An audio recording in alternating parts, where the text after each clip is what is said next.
Hey guys, so now I am popping in to kind of talk about what the time commitment looks like for coaching, because I know a lot of us work full time and maybe work like night shifts and crazy hours, or maybe are a stay-at-home mom and have like a kid running around, like all sorts of things, and adding that one extra thing on your plate seems impossible. So I just kind of want to talk about how I make coaching fit around all of the craziness and how it kind of feeds into my time management as a whole. So I do work 9 to 5. I typically will wake up in the morning and maybe for like half an hour, I am checking in with the girls in my challenge group.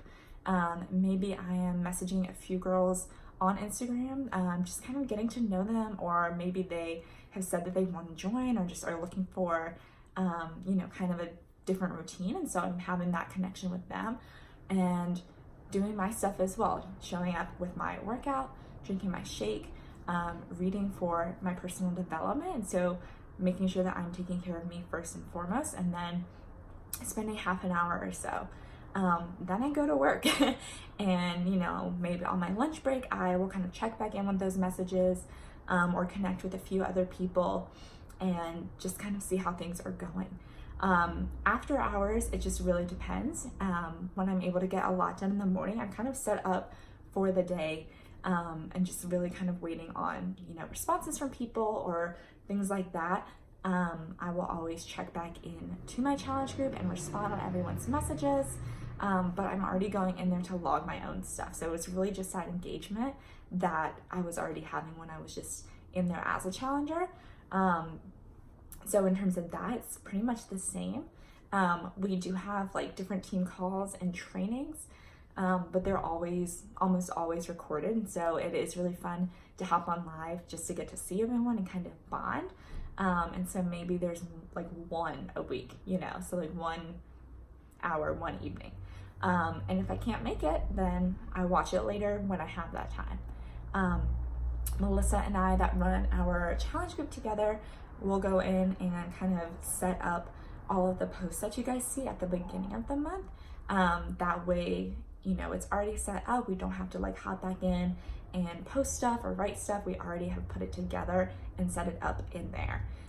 So it's really not a big time commitment. And there are the different levels of coaches that we'll talk about. And so if you're like me and you're just doing it as a hobby right now, it's very easy to just kind of work around your day. And so I know that all of us work crazy schedules and it can be hard.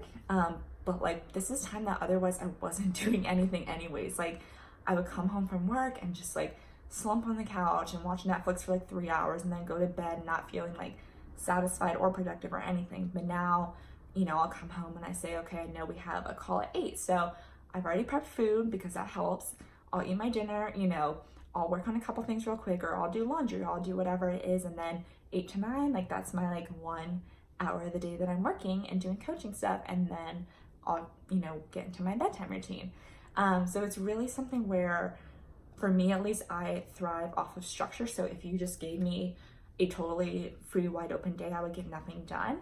But for me, having these commitments and things to kind of work around actually makes me more productive in the other times around it.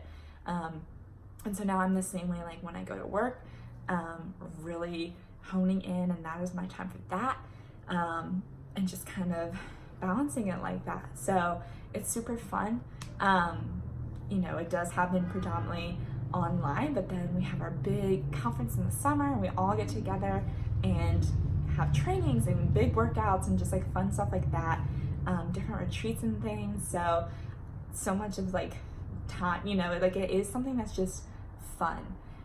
It doesn't feel like I'm sitting down and working. It feels like I'm working on myself and the things I want to grow in, and then I'm helping other people find that too.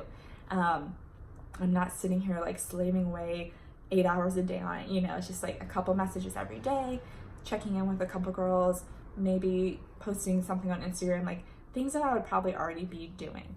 But it's just made things so much more fulfilling and made me use my time better. So I definitely think that it is doable on any schedule.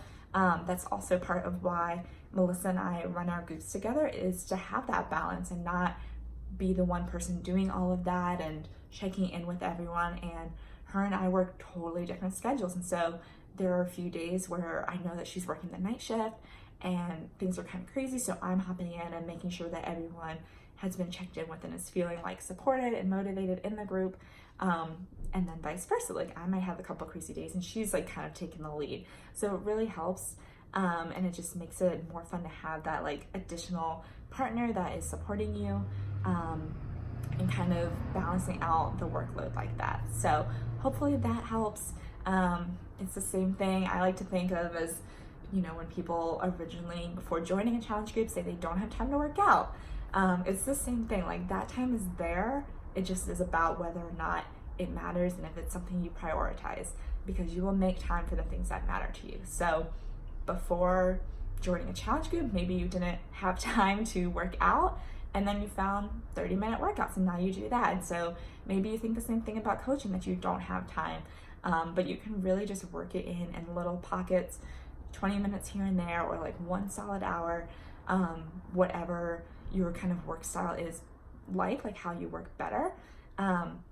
But it's not a thing where you're totally altering your whole schedule. You know, you're just choosing to be on a team call for half an hour instead of watching, you know, like a TV show.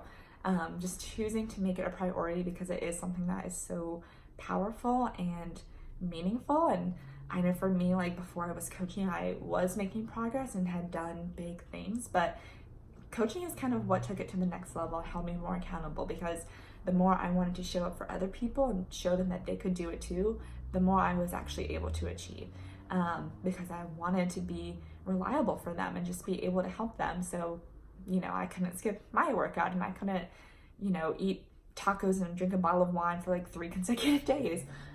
One day is fine, but you know, I just kind of held myself to a higher standard and made it a priority to show up for them and show up for myself. So hopefully that helps.